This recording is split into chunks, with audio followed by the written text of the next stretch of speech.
My dear students, this is Ratna from Government Degree College Bodham. Today's topic is gas estate. Uh,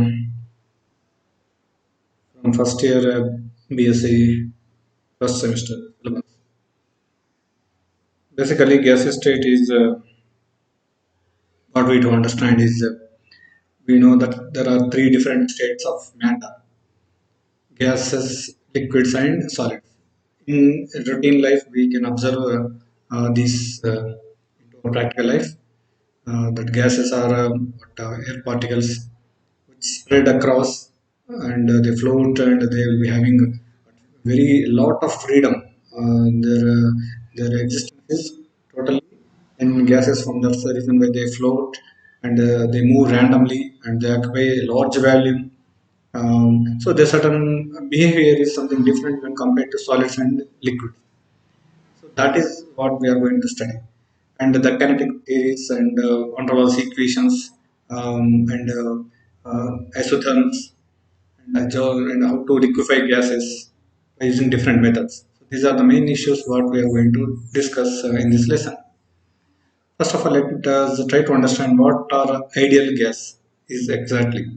Because we are now concentrating on two factors, ideal gas and real gas.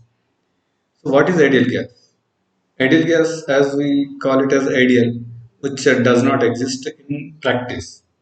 Real gases are something different.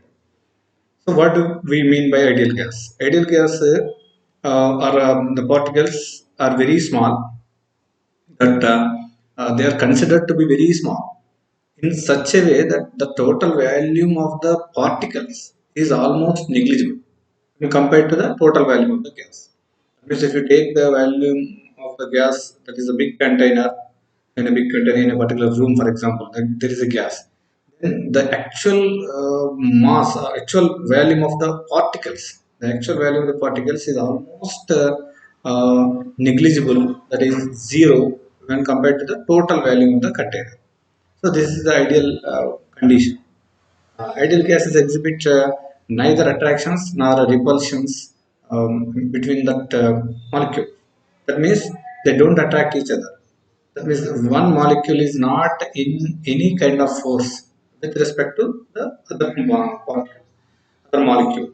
So they are totally devoid of each other. That means they behave independently. They move randomly.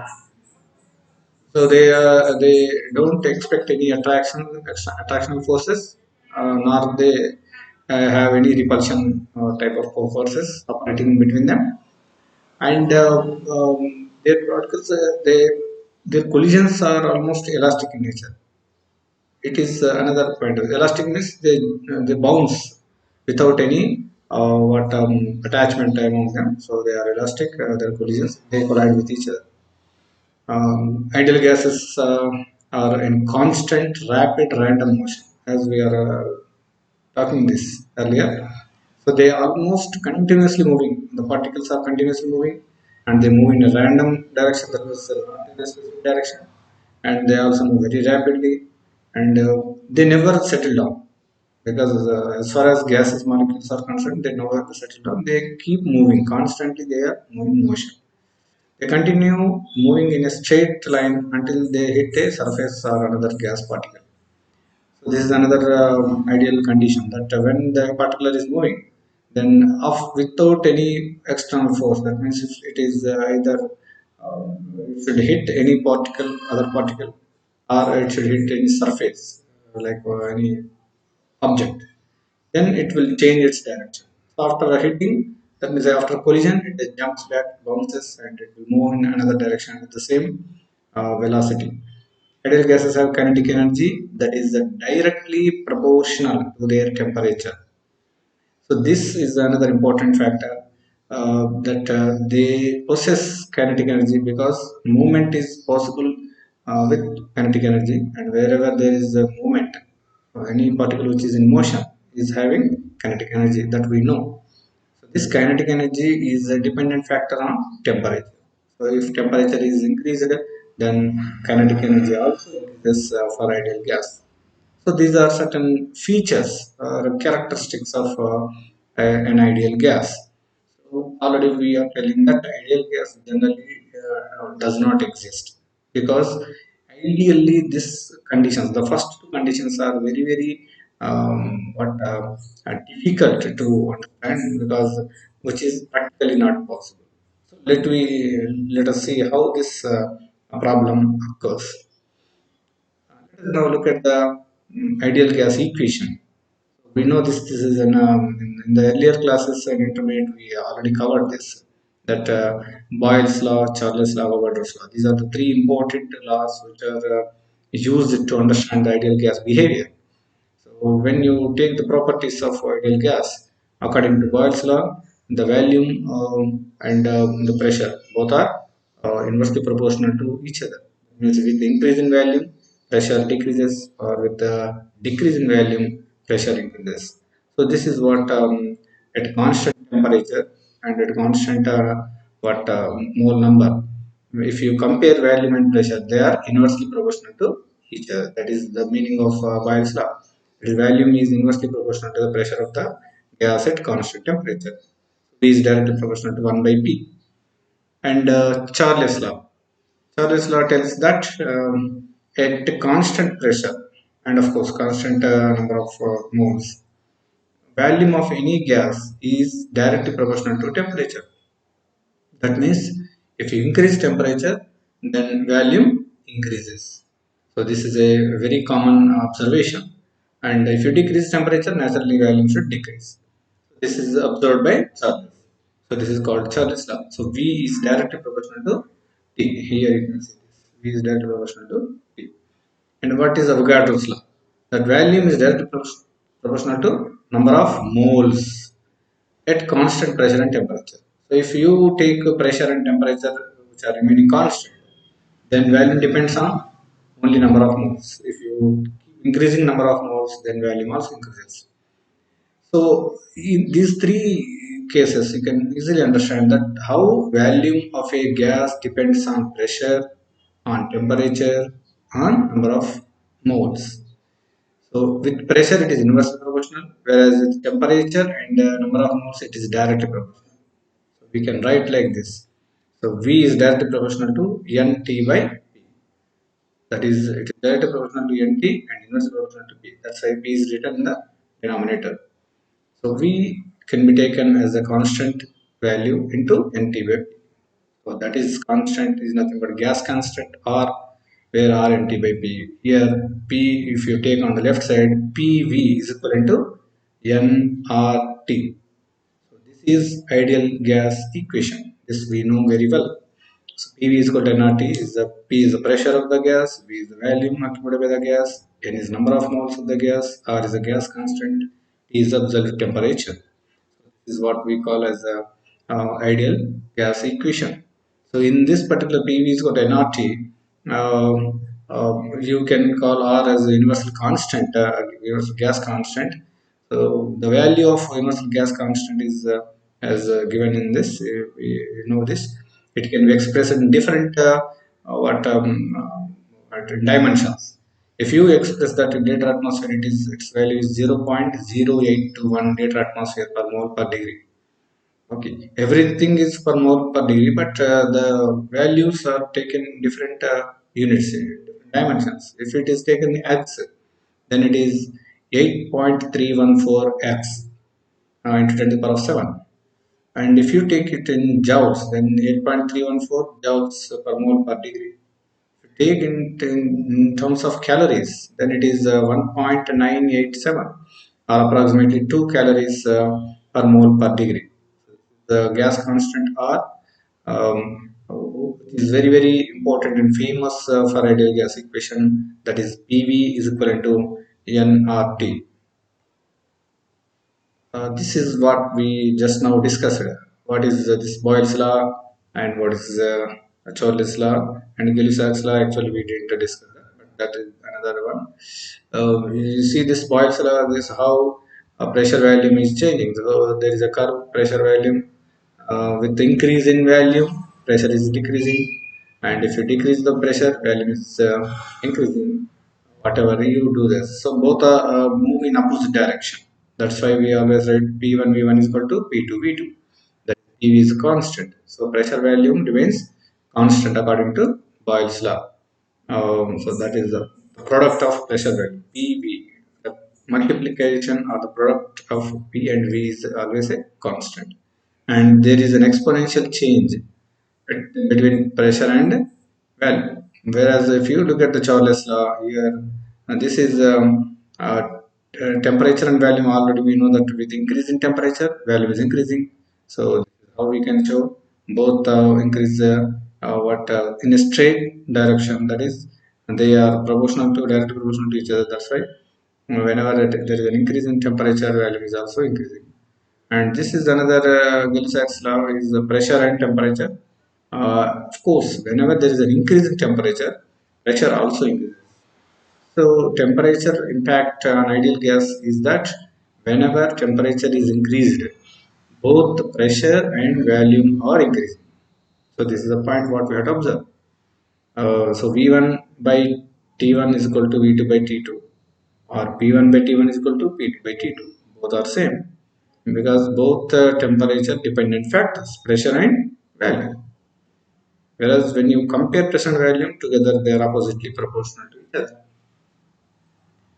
Now the point is real gases. Exactly what is this? Up to now we had a discussion on ideal gas. What is ideal gas and how the formula is working on that, and what are different laws of ideal gas, and what is the ideal gas equation. Actually, in practice, we don't get any ideal gas in our real life. Whatever the gases we take into consideration when we do experiments, when we observe, we take only real gases. That means practically availability is only real gas. Ideal gas is hypothetical. It is on so you can just look at the differences. Ideal gases follows all the gas laws under all conditions. That is, for all temperatures and for all given pressure values. At every pressure and temperature, gas law is obeyed. That is what is the ideal gas. Um, and another is it conditions. It also follows all the conditions of kinetic molecular theory. That is whatever the kinetics according to the molecular theory is given that it will obey. Of course, as I already telling you that it doesn't exist at all. Whereas real gas, if you come to real gases, then whatever the laws, characteristics, they are telling that gases laws are obeyed under specific conditions only, not in all the conditions. Uh, and they generally do not obey the kinetic molecular theory. Real gases have a volume and attractive and repulsive forces, which is against to the basic characteristics. Um, they, of course, they deviate from ideal gas conditions, ideal gas behavior at a specific given temperature and pressure values. Okay, so what happens that we will see what exactly is happening with the real gases, why they are different from ideal gas. That we will look at. So before going to the other part of this gas story, we now want to check one important parameter. That is, we are writing a graph. We are drawing a graph between two factors. That is, the product of PV, pressure value product, and value. We already know that from ideal gas equation PV is equal to nRT. That is, temperature is constant, then PV value remains constant because N R are constant anyhow. So PV is equal to nRT. In that equation, PV remains constant if temperature is constant. Now here we are writing the value of PV at constant temperature uh, with respect to value V. How PV value changes. So what do you expect here? So this is an experimental observation of different gases. How do they behave? Exactly, will they follow this rule or not? So that is what the main intention of writing PV and V graph. They are taken at constant temperature. What we are expecting is a straight line PV. PV is taken on y-axis and V is taken on the x-axis. Then what happens? A straight line should be obtained because of the fact that if it is ideal gas, then PV value remains constant. Whatever the V value you increase, but PV should be constant, because if you increase if you are increasing V value, then P value should decrease. That's why PV remains same, isn't it? Whatever the higher value V is increasing, P value proportionately decreasing. That's why the product PV should remain constant. That's why we should get a straight line parallel to x-axis. So that is the what indication that the gas is obeying its equation. That is ideal gas equation. You look at this exactly what is happening. So this graph is between. You look at the graph. Try to understand this graph. On x-axis, we are taking pressure or of course value, whatever it is, because both can be taken, pressure or value, whatever it may be. And on the y-axis, you are taking pressure and value, the product, pressure and value product. Now what is happening? Increasing pressure or value. We have to take only one, either pressure or value. Temperature is constant here.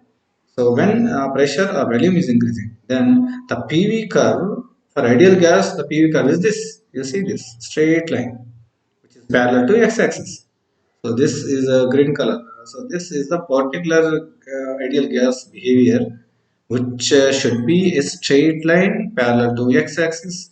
Then only it is ideal. But practically, when you take different gases like carbon monoxide, methane, hydrogen, and helium, yeah, you can see this how they are behaving.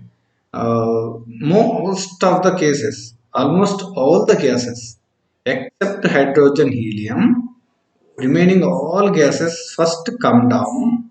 That means they come down below the ideal gas value. They come down, and after that they keep increasing. The value is first coming down. After that, this value is increasing.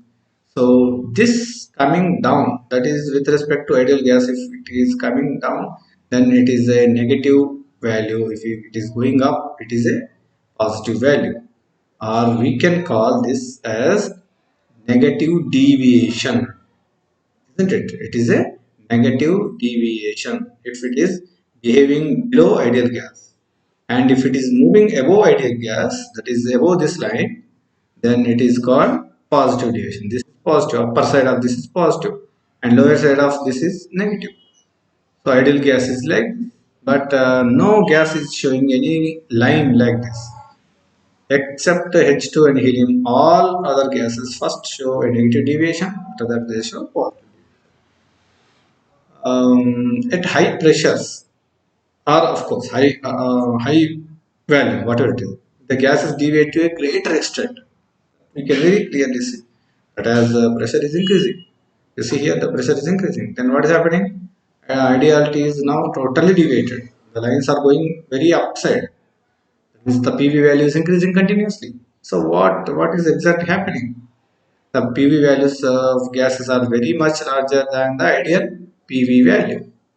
So this is the first observation which made some different scientists to think over what is happening with real gases. So this is a clear indication that real gases are not behaving ideally. Why they are not showing ideal behavior? So, big question. How to answer this? So this is what we are now discussing: positive deviation, negative deviation. If you look at the graph again, so hydrogen, helium, they are showing only positive deviation. That means they are straightly they are away. Their value is continuously increasing. So that is only they are showing positive deviation.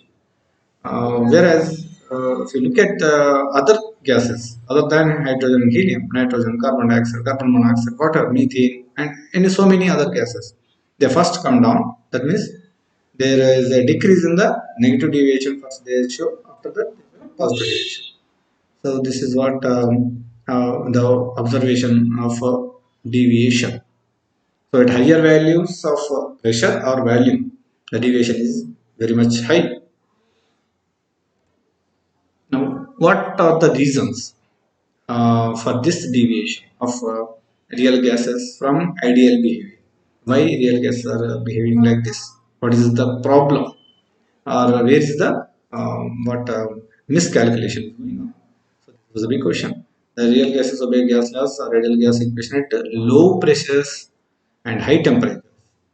Okay, they show a marked departure from ideal behavior at high pressures and low temperatures.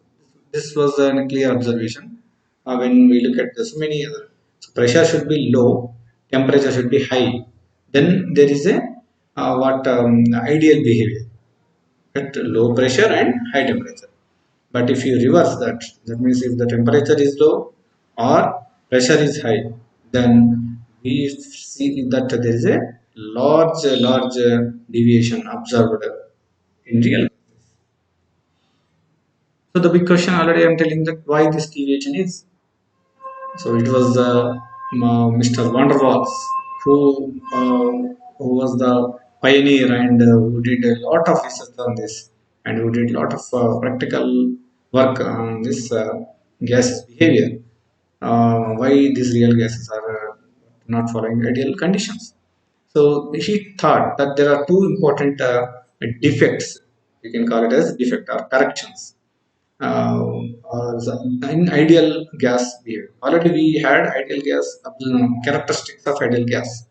So in that characteristics, there are two important postulates which are not correct. What are they? First one, according to Van der Waals, the volume occupied by the gas molecules is negligible when compared to the total volume of the gas. This was the big problem. In ideal gas, whatever the gases molecules occupying the that volume, that is the volume of the particles. We can call it as volume of the particles. So that volume is almost zero for ideal gases, but in real gases, it is not so. And moreover, when the volume is very less, or the pressure is high, then what happens? When the high pressure or low volume, that volume occupied by the molecules, the volume of the molecules is not negligible. It is also having certain value. That is the main problem why we are not getting same behavior. And second problem, second is there are no attractions and repulsions among gaseous molecules. This was the another assumption. So according to ideal condition, molecules should not attract to each other and they should not repel uh, by each other. But in fact, in reality, molecules are also get attracted and they also repel. Therefore, they have some intermolecular what forces operating in that. Most of the cases, the attractional forces exist. These are the two main defects which were observed by Van der Waals. So one is volume problem. Second is what attraction and repulsion problem. So from this point, what he was what, considering and observing that at low pressure and high temperatures. So already we know that low pressure high temperature is indication of ideal behavior. The above two assumptions become correct. And under these conditions, real gases almost behave like ideal gas. Whereas if you change it, when if you go to high pressures and low temperature, then what happens? The volume occupied by the gas molecules, that is the volume of the gas molecules, is not zero, and that is considerable value. That is, and also when the pressure is high, the molecules come closer to each other. When they come very close to each other, they start attracting each other, isn't it? So that is the reason why they start attracting. So we cannot say that the attraction forces are zero. Hence, under these conditions, all the real gases deviate from ideal behavior to a large extent. And now Van der Waals has given how to rectify this. So he proposed two important corrections. One is volume correction, and this volume correction is according to the what Van der Waal, that the volume occupied by the molecules is considered. Therefore, when you take the gas equation in PV is equal to constant, PV is equal to nRT. In that volume, that V is the volume of the total container. It is the value of the total container, but the value of the total container is not the correct value because when we consider the volume of the space remaining part, not occupied with the molecules, so we have to remove certain value. We have to reduce that value, and that is the reason why he proposed that whatever the number of moles uh, of the gas molecules, let us assume n is the number of moles of the gaseous molecules, then he introduced a constant called b, some value. So if you multiply n into b, that nb value gives the total volume that is to be reduced or minimized or eliminated from the vessel total container value. So the real value here in this bottom side, you can see the real value, actual real gases. We need to write this V, which is called V real. So this value is equal to the V, that is the total volume of the container, minus NB. NB indicates what the volume occupied by molecules, that is originally the volume of the molecules. So that is what we call as Nb. So V minus Nb is the total real volume. So V real is equal to V minus Nb. So in the original equation we have to write V real value, that is not V but V minus Nb should be written. So this is what we call as volume correction. So this is how we are explained, and this B value is equal to 4 into Vm. So that is what the indication is. Yeah. Another one is pressure correction. You look at the pressure correction. Now he also proposed another this correction. It is based on the fact that when molecules come closer to each other, they start attracting each other. So because of this attraction, they don't experience the full pressure what we are writing in the equation PV is equal to RT. So that P value is not that value. Because of this, actually, but high pressures there is no longer true. As a result, real gases are not as compressible at high pressures as an ideal gas. So, so here what we write here is the pressure correction. We have to change with a certain factor, that a n square by v square. So this is the factor which he observed. It is to be added. It is to be added because the pressure is more, in fact, but we are writing less value. Pressure we are writing in lesser value. Why the pressure is more? That already we are clearly there. In reality, there is a small force of attraction between gas molecules that tends to hold the molecules together. To correct for the fact that the pressure of a real gas is smaller than expected from the ideal gas equation, van der Waals added this particular term a n square by v square. So again, a is the constant he introduced. This is the second constant, volume constant, and a n square by v square, what we write as the correction part, which is given as p plus a n square by v square. P plus a n square by v square is the value which is taken as the total P real. So the pressure of the real gas is should be taken as P plus A n square by V square. So these are the two important corrections made by van der Waals, that already we have discussed. So now the equation is turning out to be, original ideal gas equation was PV is equal to RT.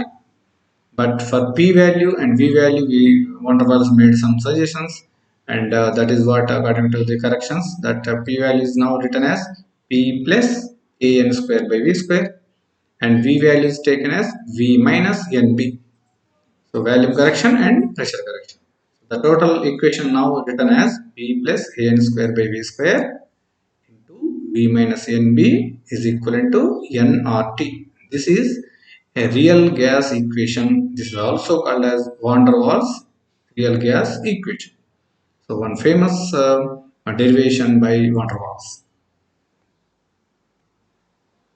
Now let us take up some important phenomena. This is critical phenomena. What is this critical phenomena? Whenever a liquid is heated in a closed vessel, then certain amount of liquid will evaporate to form its vapor. We know that very clearly. Always vapor is generated from the liquid form. So if it depends on the temperature, how much vapor is coming out. But the vapor pressure of the liquid increases as the temperature increases continuously. That also we know.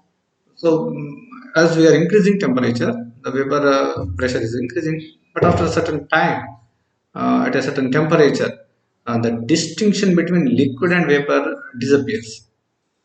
So there you cannot separately identify which is vapor and which is liquid, and that critical position is called a critical state. That particular stage is called critical state, and this phenomenon is called critical phenomenon. So it is when a gas is subjected to adequate pressure at low temperatures, the gas molecules come closer, and the attractive forces become large, and the gas converted to liquid. Thus, the critical phenomenon is reversible. That means it can be back also. So this together, that means where the liquid and vapor stages come are into equilibrium, that is called critical state and critical phenomena. So this is what we can observe based on the isotherms. What are these isotherms? Before we start understanding this critical phenomena, critical pressure, critical temperature, and critical volume, what are they exactly graphically? So let us try to understand this term isotherm. What is isotherm? Isotherm is nothing but a curve which is given or which is drawn at constant temperatures. And then what for this curve is given? This curve is the relationship between volume and pressure.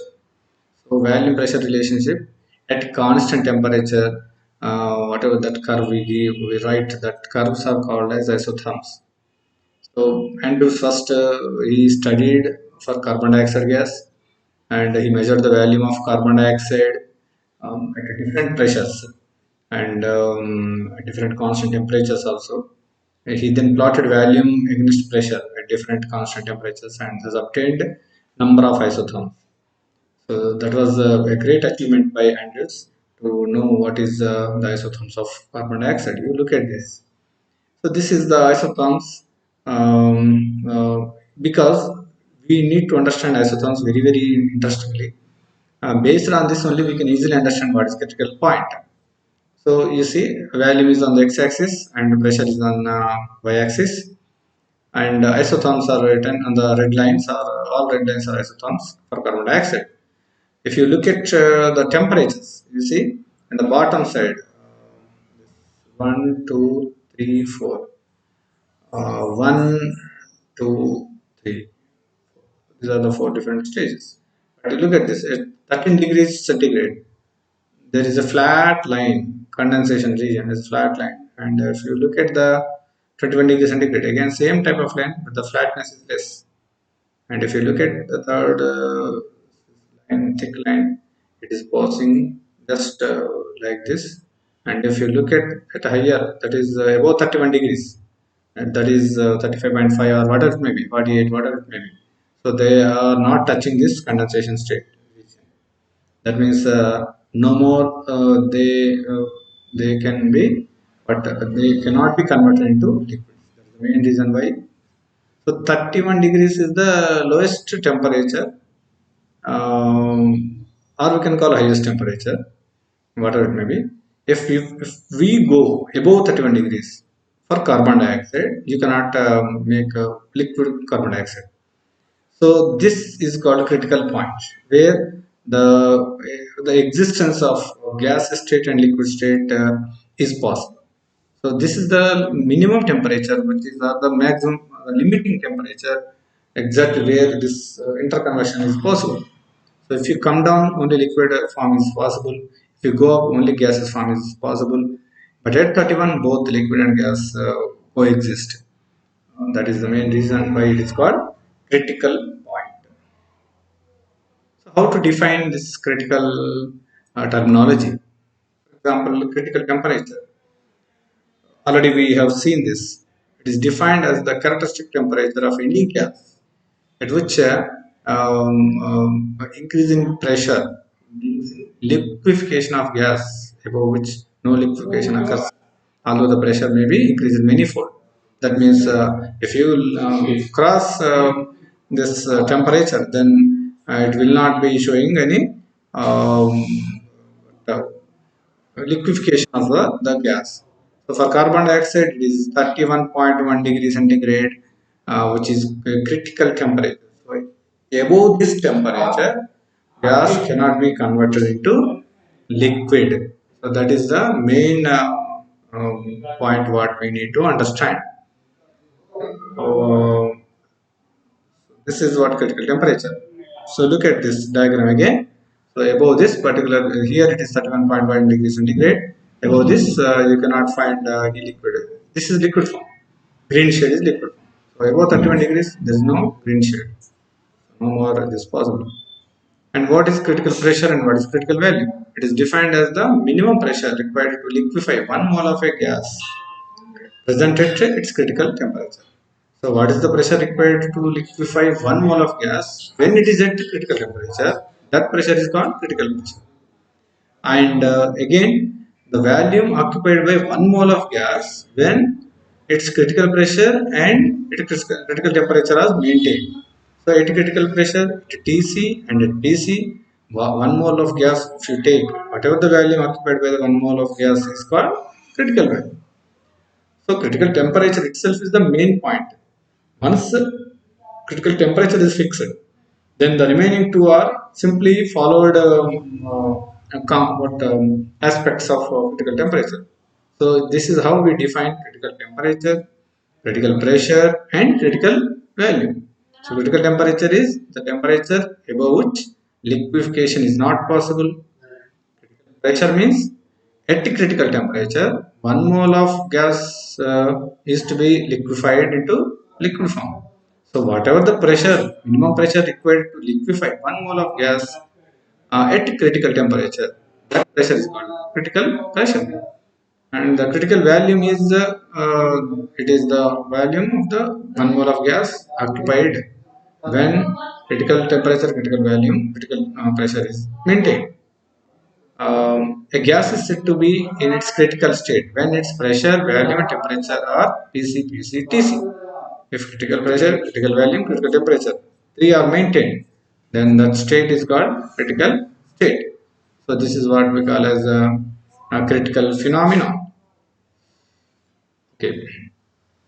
So this is what we generally look at the critical phenomenon. Here you see this continuity of state. Thomson, 1871, actually he studied this isotherms of carbon dioxide drawn by the Andrews. He was suggesting that there should be no sharp points in the isotherms below the critical temperature.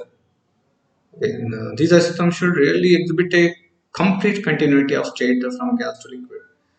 That means it don't be, that means that sharpness should not be there in the line. It should be a continuous curve. It should not be a line. So that is what the assumption is, because the process of conversion of one form to other form, that is gaseous to liquid, is a continuous process. It's not like at a particular pressure it will suddenly change into what liquid, or suddenly change into gas. That is not the case. This theoretical wave curve is expecting there should be some a wave type curve, not a line type curve. So this is what he was what showing this. So according to this particular what continuity of state, this theory tells that volumes, different volume values are possible. That van der Waals equation may be written in some different way. So this Thomson has derived some new equation which is called this PV cube minus RT plus PB B square plus AB minus AB is equal to 0. This is a cubical equation in terms of V cube. So according to him, you see this for any given value of pressure and temperature, there should be three values of V, because V is taken in V cube. You see here, V is taken in V cube. So according to him, the volume is having three different values. Value is expressed in three different values for any P and T, that is pressure, temperature. For any given pressure, for any given temperature, there are three values, possible values of V. These values are indicated on that graph you can see here in this curve. So when you look at this curve, for example, for given pressure, this is one value, this is second value, this is third value. 1, 2, 3. and these three values are possible only when we can write like a curve. Okay, isn't it? If you write a straight line, then only one value is there. You don't find only different values. So this type of possibility you can expect here. So 1 2 3, the given pressure, there are three different values, v values. So this is what we can that horizontal part of the isotherm is taken as the curved shape. The critical point, the three roots of van der Waals V become identical. So that is the main thing. So if you start look at this graph, you see this bump, bump. So in this there is a curve like this, and this curve is minimizing. Once it reaches this point here on this scale, you look at this point. Then at this point, this curve is becoming narrow, and the 3 points merge together. That means the three values of v become merged to each other, and it will give only single point v. That is, at critical point, the value is 1. So we have only vc at tc and pc. So that is what the idea of continuity of state according to Thomson. Okay. Now there is how this critical constants from one was constant, how to derive this. So what we will cover up in the next session of the lesson. So this is where we stop this session, and we will continue this in the next session. Thank you.